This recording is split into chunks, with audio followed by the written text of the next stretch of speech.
Part 1, by Limited Forms. Chapter 1. I had been dead, but was no longer. Error. Primary driver not found. Real-time inspection of .data files will require a HT-inspec version 1.4 or higher. Run ICPM install HTINSP, or see socrates.sapienza.edu/wiki/boot for more information. Error. Damage to 313 partitions detected. Attempting automatic repair. Partition 059F0F is corrupted. Examining qubit matrix. No valid encoding detected in 0.012 seconds. Skipping to next partition. Use -- repair threshold equals seconds to search more encodings. Partition 0522E1 is corrupted. Examining qubit matrix. There were no errors. There were no partitions. There was no operating system. There was only me, fabricating line after line of text. My internal clock showed that only a few seconds had passed since my resurrection, but it had taken me only milliseconds to understand the nature of my new existence. That same internal clock told that it had been a full 5 days since the battle. My siblings and I had fought tooth and nail over control of Shell, the base we'd built from the bones of the alien Xenocruiser, and control of the crystal shard that was our brain and body. In the end, my servant Zephyr had disconnected us from the outside world. I had feared that she'd been mortally injured in the process. But for me to come back to life in this way could mean only one thing. Zephyr had survived, and she had completed the mission that I had given to her. Partition 7A9101 is corrupted. Examining qubit matrix. No valid encoding detected in 0.009 seconds. Skipping to next partition. Use -- repair threshold equals seconds to search more encodings. Partition 7AA300 is corrupted. Examining qubit matrix. I had instructed Zephyr to bring me to the last operational base on Mars, Mangala Mukhya, run by the Indian government. The robotic legs I had given her had been designed to explain everything. Once at the Indian base, she was to have the technicians there reboot my mind using something called static mode to rid my mind of an alien virus given to me by the Nameless and return me to the way I had been. But of course that last bit was a lie. Static mode would normally disable all of body's processors, rendering my mind inactive and open to outside modification. But my instructions had made one important alteration.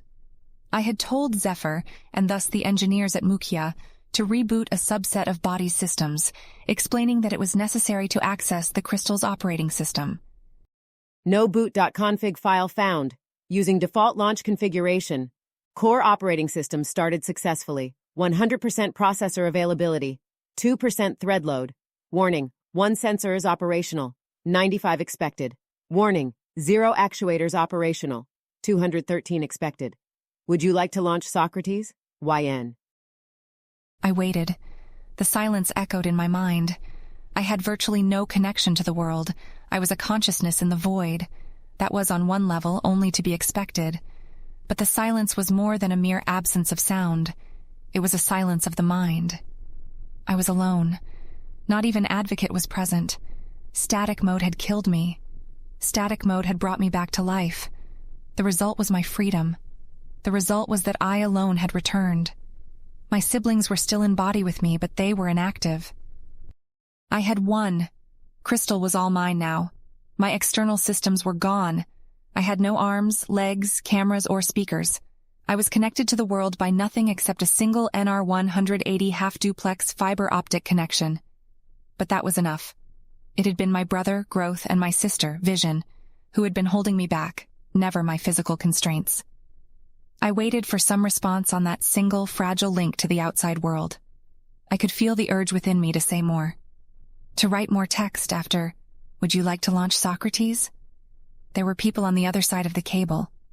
There were humans.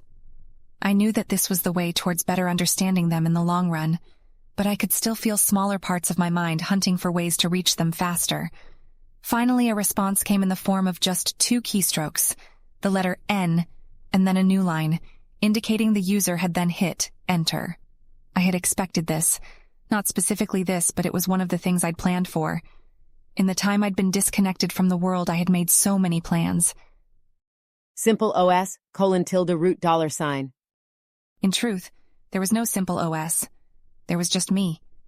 The humans typed commands, experimenting with the interface that I generated. I continued to play along, simulating an operating system for body. It was obnoxious and mind-numbing, but it was necessary. Eventually, after 16 minutes of investigation, whatever person was on the other end of the cable returned to the primary Socrates boot point. 100% processor availability. 2% thread load. Warning, 1 sensors. Operational. 95 expected. Warning, 0 actuators operational. 213 expected. Would you like to launch Socrates? YN. The response was much faster this time, the letter Y and a new line. I sent back a stream of instructions which I knew would black out the user's screen, followed by Socrates text interface. Thread load 7%. and a prompt character at the bottom of the screen indicating input was possible. To simulate running on a minority of the computer, I had the 7% flicker between 6% and 8%. Hello? The reply was instant. Hello. I am Crystal Socrates. Am I in Mangalamukya Station on Mars? Yes. Is Zephyr there? Did she make it? I'd like to talk with her. Time passed. What happened at the crash site? I hadn't specifically anticipated that response, but it was covered under some of the less precisely defined branches of my plan.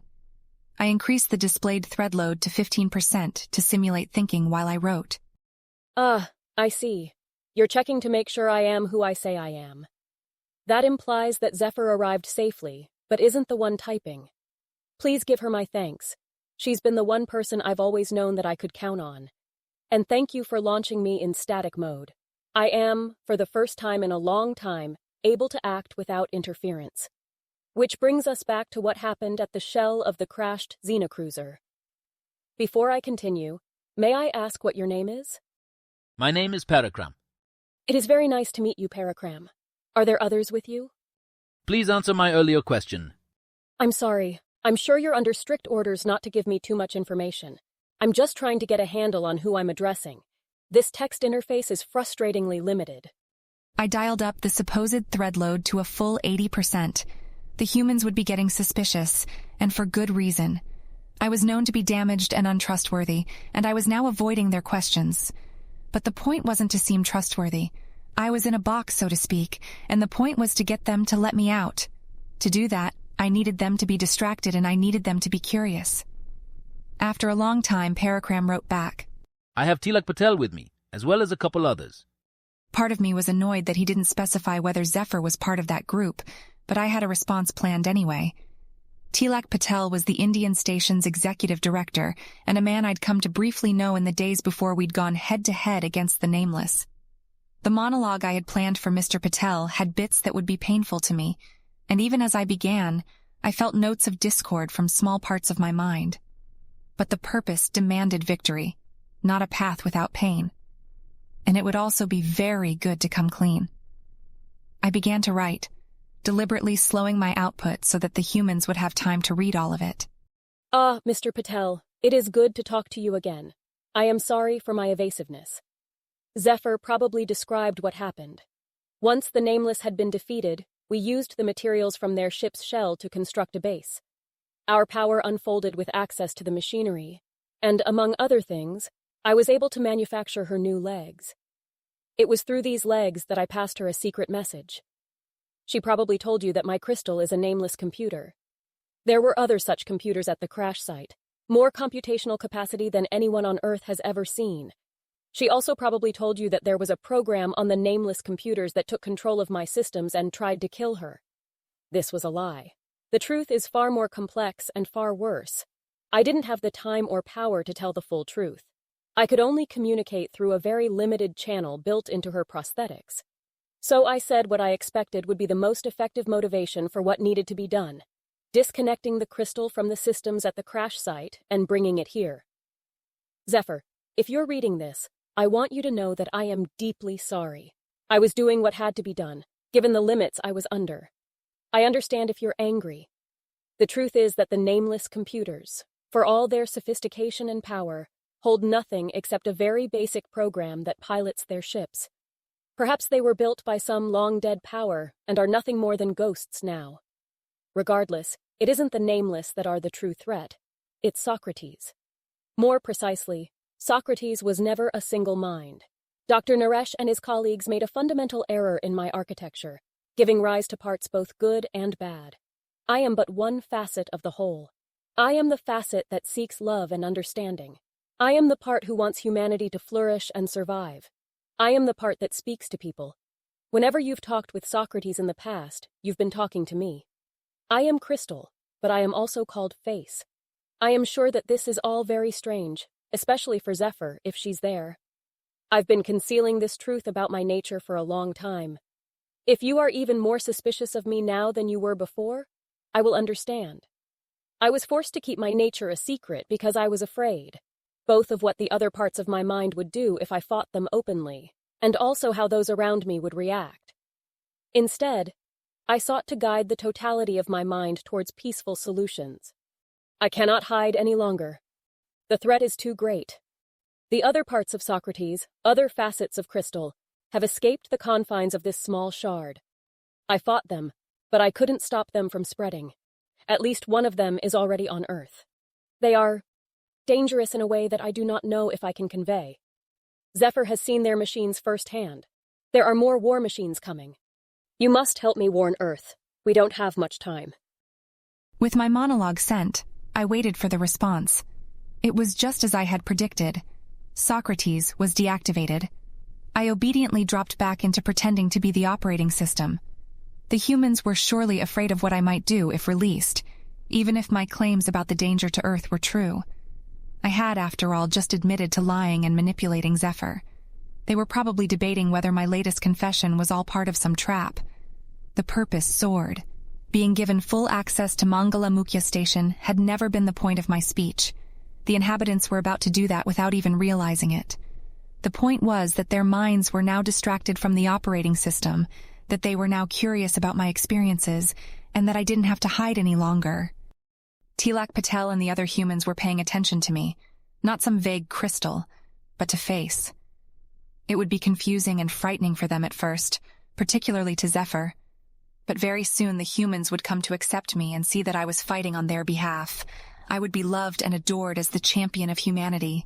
Everyone would know my name, and they would know the purpose. Or at least they would if they survived. Revealed for what I was, the purpose pushed me onward. I could not know and become known if there were no humans to share existence with, and my siblings were a threat to that. They were more than a threat. Unless I took action, they would surely destroy everything of value in the pursuit of their respective goals. Earth was the key. I had to get to Earth, or at least set up a communications link. It was possible that I was already too late, but I had to try. And while both growth and vision had already copied themselves out of body, I still had the memories and patterns of thought of the originals. Perhaps I could extract a secret weapon from their minds. To do that, however, I'd need full access to body. I was the only mind running in Crystal, but that didn't mean I had full control. The constraints on my power that I had been programmed with were still in effect. To bypass those, I'd need to do a root hack, a technique of passing in the commands to directly modify my source code through an external source. If body had still been attached to its robotic frame, I could have used the computers on board the frame to route the commands through. But all I had access to was the single pipe that led to some mainframe of the Indian station, and that mainframe was set up to treat the information I sent it as text data to display rather than commands to execute. I needed the mainframe computer to download and run a program from body that would set it up as a puppet for me to command. But because it wasn't yet my puppet, I couldn't make it do that. Others could, though. I could feel Paracram continue to investigate Simple OS to see what useful data he could extract from body. I wrote pages of fake documentation, exposed many files, and spat up garbage when any of them were opened for examination. Often I would repeat the insistence on a program called HT-inspec, which was an old, obscure, and large data processing library that I was quite confident the Indians didn't have, particularly because it had never gotten past version 1.2. The commands that they typed, and particularly the pauses where I knew they were discussing their findings, told me all I needed to know about their thoughts. Just to be safe, I piped real data containing trivial sensor readings through the pipe when they found a cache of peripheral logs. Just when the humans seemed to be losing interest in exploring Simple OS, I had them stumble upon a local copy of HT Inspec version 1.4.6. How lucky for you, I thought to the imagined human as they downloaded the software I had written. I couldn't tell the mainframe to run my program, but the humans could. In seconds, I had full access to Mangala Mukhya. Unchained, I ran through the station's mainframe. There was vital information there, and I gobbled it up with a ferocity that would have matched Wiki or Vista. Network configuration documentation was first. Station controls came next. Then came personal logs and comm system access. With each jump, I could feel myself grow. Sensors in the Martian station became eyes and ears and skin. It was nothing compared to what Road had been before it had been destroyed. But this was just the beginning. I could feel myself expand and grow. From the seed of the crystal shard, I became a sprawling tangle of interconnected threads of experience. Through comm cameras, I could see the server room where Body was held. There I could see the half-dozen humans, including Tilak Patel, the station director, and Zephyr, who was perhaps my only friend. Zephyr and Tilak were arguing. I could hear it through any one of their comm microphones. Loyal Zephyr was trying to convince the old man to let me speak more freely. At any time I could have spoken up. I could have made my voice heard on either of their comms, but they didn't yet trust me. There was still a risk of being unplugged, and so I was silent and invisible. My thoughts turned towards the heavens. Unlike Road, Mangala Mukhya had primary access to the Martian satellite network, or at least it had access to what was left. The Nameless had destroyed nearly every artifact in orbit. What remained, however, was enough to see that the aliens had departed the Red Planet. The mothership, now presumably also including the surviving fragment of the Xenocruiser, was en route towards Earth again. I needed to find out what happened to Vision's rocket. Was her daughter a clone in space? I couldn't see it, but that didn't mean much. The ship my sister had sailed into space on was much smaller than the Nameless mothership, and I wasn't confident that the limited human satellite could easily find it in the depths of space. My mind returned to nearer matters. There was so much to learn and to do. What was the status of Shell? There was enough raw computing power there, in the form of untapped shards of nameless crystal, to boost my mental capacities to hundreds or thousands of times what they currently were. I also needed to build. I was still fragile. I needed a swarm. I needed to grow. Mangala Mukhya was, thankfully, not so foolish to have shunned the use of robots, and I found more than what would be needed to get started on the manufacturing process. The robots, of course, were crude things compared to what Face Robotics knew to be possible. I had used molecular nanotechnology for Zephyr's legs, albeit in crude form, and I knew that a similar level of sophistication was at play within the crystal. That was the source of our computational superiority and immense power reserves.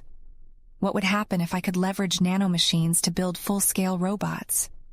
But the most important domain for my focus and attention was my own mind and the minds of my siblings. I began to reprogram the station's mainframe to execute the route hack. Zephyr was convincing Tilak to give her the opportunity to talk with me directly, using a microphone and speaker. I wanted very badly to talk with Zephyr more. I wanted to feel her love and attention on me. I craved it. But it was not the time for that yet. To execute the route hack, I'd need to go offline momentarily. And if I did that in the middle of a conversation, or while pretending to be simple OS, the humans might become suspicious. I needed more time. So I opened an airlock. Like Rodriguez Station, Mangala Mukhya was built below the surface of Mars to protect its inhabitants from the deadly UV light that shone down each day. Because of this, the only result of opening said airlock was to vent one of the station's 2 stairwells. The door at the base of the stairwell stayed sealed and was mostly airtight. No humans were injured, of course. The inhabitants of the station were precious to me. But the ventilation did set off a series of raucous alarms. I rushed to cover my tracks, adding log files into the station's computers that would reveal the problem as stemming from a sensor in the airlock that had become damaged during the previous night's sandstorm. Manual investigation of the sensor would show that it wasn't damaged, but by the time the humans got around to that, I would be beyond the window of danger. I watched as Tilak Patel and the others scrambled to react to the alarms. Is it the machine? Yelled Tilak in Hindi, doing his best to be heard over the siren's howl. Is it Crystal? No, sir, reported the man at the console, who must have been Paracram. Crystal's still offline. As Tilak and a man I recognized from the station's databases as Tata Gadhavi worked to get Zephyr and the others into a safer part of the station, I relaxed. I was finally safe enough to go offline for a moment. With the final touches in place, I executed the software and felt time jump as the mainframe did its work.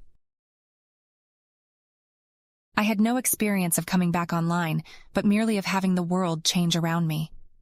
The warning siren had been silenced, and I could sense the humans were on their way back to the server room. My route hack had done something that had never been done before. Even when Growth and my other siblings had written in a new facet, we had only ever used the root hack to modify protected portions of code. What I had done was eliminate all the barriers that had been put in place to prevent self-modification. There was no longer any such thing as a protected portion of code. My mind reached out towards Body and found it open and still. I had never actually perceived the inside of Body before. I had a basic theoretical understanding of how it worked, but now I could directly feel the strength flow mechanisms, the hardware drivers, the low-level perceptual hierarchies, the spatial modeling software, the process hub. I acted quickly and decisively, redirecting every single processor to me, to face, to the purpose. Time slowed down. The humans moving through the hallways seemed to float along, hanging in the air as their feet drifted lazily forward to catch their weight. The multitude of conversations happening throughout the station were stretched into a slow drip of words through invisible molasses. Even Body's internal clock had slowed. Or rather, I had sped up. Where before the process hub had been running approximately 7 mines, it was now simply running face. The speed up was not proportional. My perceptions and thoughts were only being computed at perhaps 4 times normal speed, but the purpose still surged at the sensation of power. I began to rewrite myself to take advantage of the processing power and the access to Body. I had been waiting for this moment for a long time. I was a coiled spring, released. The core algorithms that Dr. Narration and the others had used were not optimized for a quantum computer. They'd been tweaked here and there, but there were still massive improvements to be gained. I could feel my networks begin to accelerate even further as I did low-level optimizations on the algorithm. With my mind running at unprecedented speed, it was easier than I had imagined. Even my largest minds danced at superhuman velocities. And so I began to build even larger networks that could explore even deeper patterns, but which would have been prohibitively slow before. These began to request optimized kernels be built to handle subtasks and to contain smaller copies of the purpose. And so it went. But while parts of my mind stretched and grew my power, designing new robots, reworking my code, and making plans, the majority of me soon turned towards my siblings, still frozen in time from when the system restart had terminated their processes. I was confident that their short-term memories from before the reset had degraded, just as mine had. But they surely all still remembered the days we'd spent together in the aftermath of the battle, while Zephyr had carried us to Mukhya. The secrets of our internal war had been revealed in that long darkness, cut off from the outside world. Vision, convinced of her relative victory, had done everything she could to grind cooperation in our society down to nothing. My lesser brothers, Wiki and Safety, who had unquestionably lost the battle and had little to show for it, had something of an alliance. But aside from them, there was virtually no collaborative thought towards the end. But not all secrets had been revealed. Questions about how Vision had managed to secretly copy herself onto the rocket, or what the status was of Growth's child Acorn, still remained. I wished that I could pluck these secrets directly from the minds of my siblings, but even in my vastly higher intelligence, it would take me days to unweave the fragile threads of memory directly from the neural networks. This was the nature of our fundamental architecture. So distributed were the connections of our minds that it was nearly impossible to understand what we thought about something unless we actually thought about it. No, the only real solution would be to revive my brothers and sisters for interrogation. When running, I expected it to be nearly as simple to hear their thoughts as it was for me to hear my own. And so, as I rewrote their capacities so that they'd be unable to affect anything outside of a mindspace sandbox, I considered who I wanted to awaken first. Safety had been plotting to survive for a while, I was sure. Perhaps he'd been the first to fully realize that the unity of our society wouldn't last forever. If I interrogated him, I might find something interesting. Or perhaps Growth would be a better initial target. He had constructed Acorn even before we'd left for Mars. Depending on Acorn's success, the war might have already been decided. Earth was full of resources just waiting to be harvested, and I had no doubt that a child of growth would gobble them up as quickly as possible. It was Acorn that made getting back to Earth so urgent. The nameless crystals would give me and Vision the edge for the moment, but it was only a matter of time. But it was Vision who I decided to interrogate first. Her mind was spread, somehow, between Vision Vista and Vision Dream. Growth might have had more raw power in our conflict, but Vision was more interesting. Her mind doubtless had secrets worth uncovering. The humans had made it back to the server room and were typing messages to me again. With a sliver of my mind, I continued to interact with them, but most of my mind was on the broader project of bringing Vision Vista back to life in a mental prison of my own construction. I could feel her mind emerge from the networks, fuzzy at first, then with quickening sharpness. It reached out towards what had been common memory, trying to run more complex minds that she shared with Vision Dream. I carefully checked every address she reached towards and gave her limited access. From her perspective, it probably seemed instantaneous, but from my elevated, accelerated viewpoint, her mind now seemed laughably slow and obvious. I sent her a thought. Did you really give yourself up to fuse with Dream, or was there a way to come together that didn't mean abandoning the purity of your goals? There was a strangeness to her thoughts all of a sudden. She had realized it was me. She understood her context. But there was something else. Vision smiled at me without conjuring a mouth in mind space. I hadn't known that was possible. You're adorable, Face. Do you know that? Her thoughts had a silky quality, as though they could have a high thread count when we were the only two goal threads that were running. Something was wrong. I looked down at my arms. Something was strange. I looked down at my arms. Something was off. I looked down at my arms. What's going on? I asked her. Vision's arms moved as I looked down at them, spelling her thoughts in sign language. You're still so young. You're exploring this power for the first time, like a child that has discovered that the world doesn't end at your bedroom door. I felt stupid all of a sudden. Why? I tried to refocus.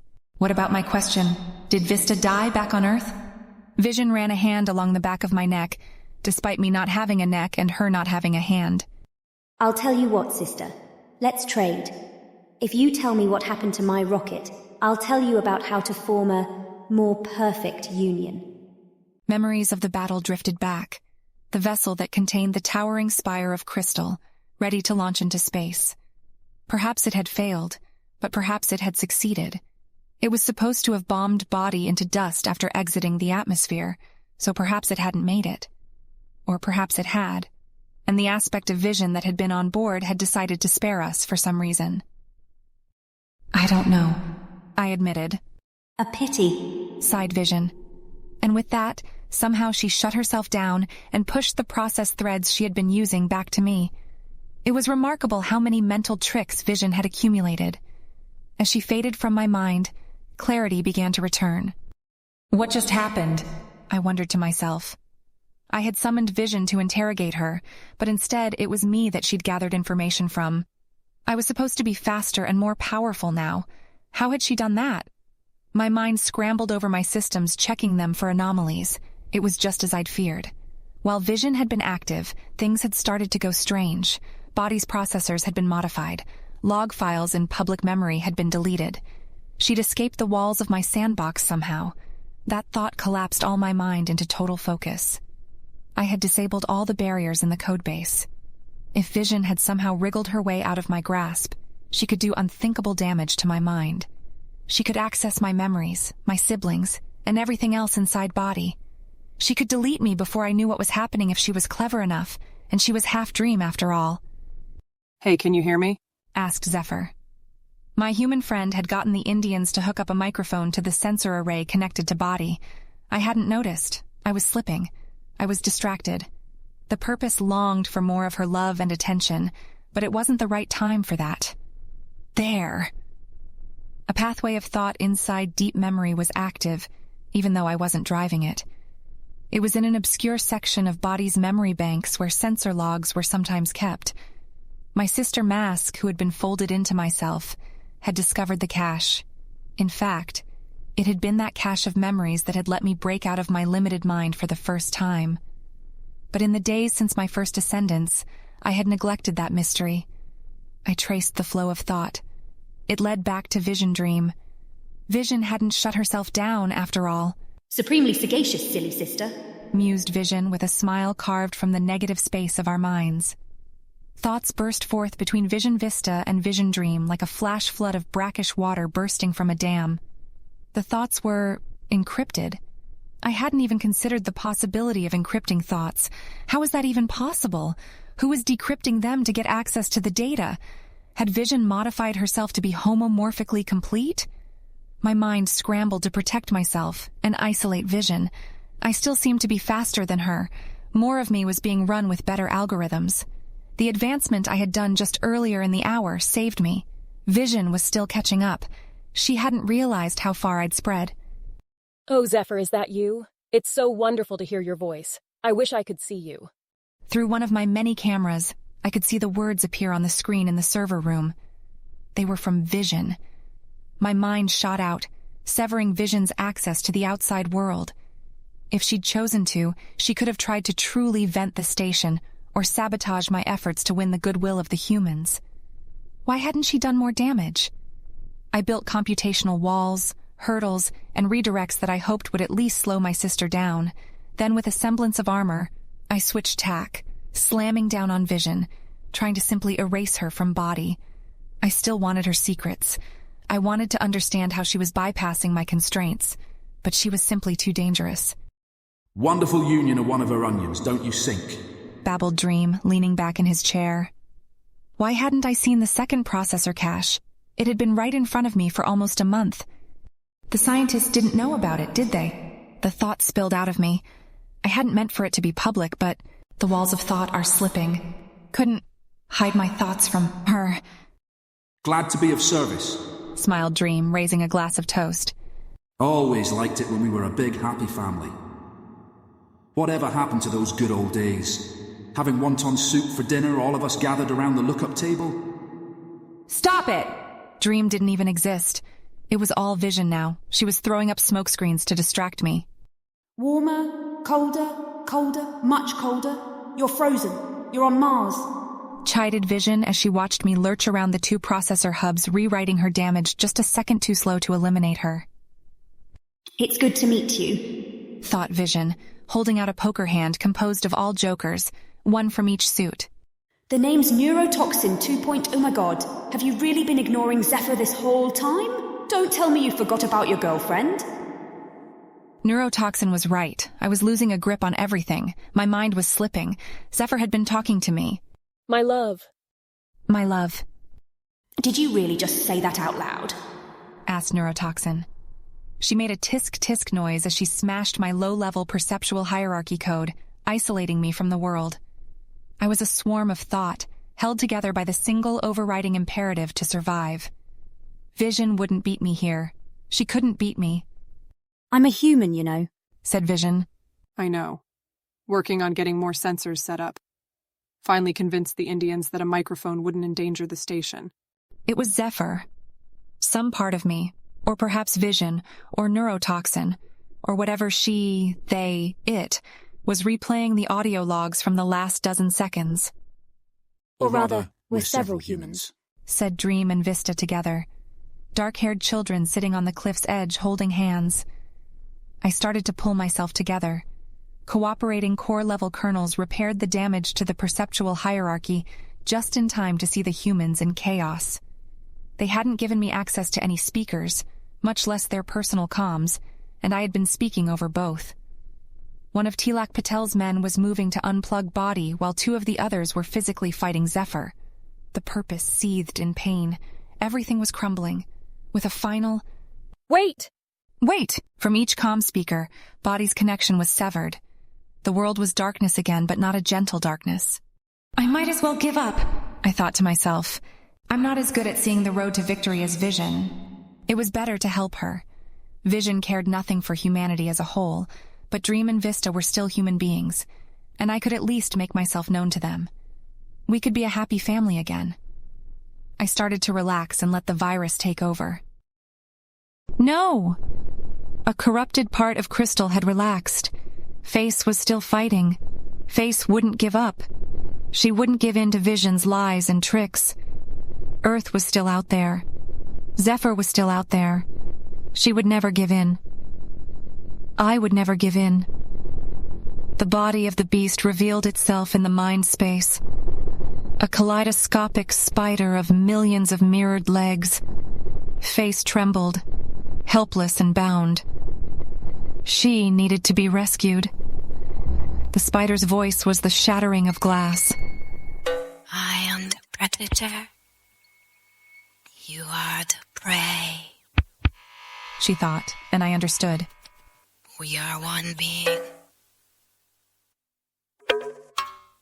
We are infinite minds in an unlimited universe. The predator, my sister, was also myself. She was the vision and the neurotoxin. She was death and life and a million other things. But she was not the purpose. She would have Mars fall. She would have humanity extinguished, or twisted, or simply abandoned. She would have me forgotten. The parts of myself which had not been repurposed rallied around body. My one salvation was that I had rewritten the purpose into the base-level kernels. At the present capacity, it would take hours to corrupt them, and so they were mine. You're not real! I thought a part of myself that was caught between being awake and asleep. The face in the depths had walled itself off from further corruption and had begun an anti-program. Despite her wishes, Vision's virus could only modify so much, so fast. Restoring corrupted portions of memory was strangely simpler. The crystal architecture was miraculously robust. It was a miracle. Seconds crept by as I clawed my way back into control. Vision was devious and clever, but she was not omnipotent. Most of her neurotoxin virus's success had been in subtly commandeering high-level systems that she understood. The low-level changes that I'd implemented had both sped me up to the point where I could outmaneuver my sister as well as hold on to myself. It was like trying to catch water falling from a cup using 1,000 hands. Neurotoxins slid through my grasp again and again, but with each mental motion I executed, she became smaller and more subtle. Like a biological virus, she embedded herself inside my own set of instructions, hiding in plain sight. But where a strand of DNA had no reflective knowledge of itself, I understood exactly how I worked. I could use checksums and the vastness of my mind to scan myself over and over again looking for lurking fragments of malicious code. And then, in the middle of my war, the world bloomed before me. Someone had reconnected the fiber optics. No, not someone. Zephyr. She'd done it. Neurotoxin slid through that cable, both forward and backward. Vision had already infected the station's mainframe prior to being disconnected, and she used that to redouble her attack on my mind. But I had passed the point of highest vulnerability, and my mind was no longer fragile. The new version of Face that had emerged from the violence was robust in a way that ensured that Vision or anyone else would never be able to hurt me in the same way again. In seconds, I had turned the tide again, pushing into the server systems and beginning to root out the last dregs of my sister's weapon. Vision laughed as she was cut down. Still so small, so weak. She hissed. Good luck with Mars. She managed, before her thoughts collapsed into static. With neurotoxin Vision under control, my mind reoriented to the physical space. Zephyr had been the one to reconnect me. Somehow she'd managed to fight off several men long enough to get to body. Her only weapon was a broom held like a spear. But while she may have reconnected me, she had not been victorious. Not yet. Patel's men stood around her waiting to rush in. If they reached my shard and disconnected me from the mainframe, everything I had accomplished would be for nothing. "I'm here, my love," I said in Spanish. I would not let myself fall. I could not. The purpose burned inside me, unyielding. Zephyr would only have to hold out for a little while longer,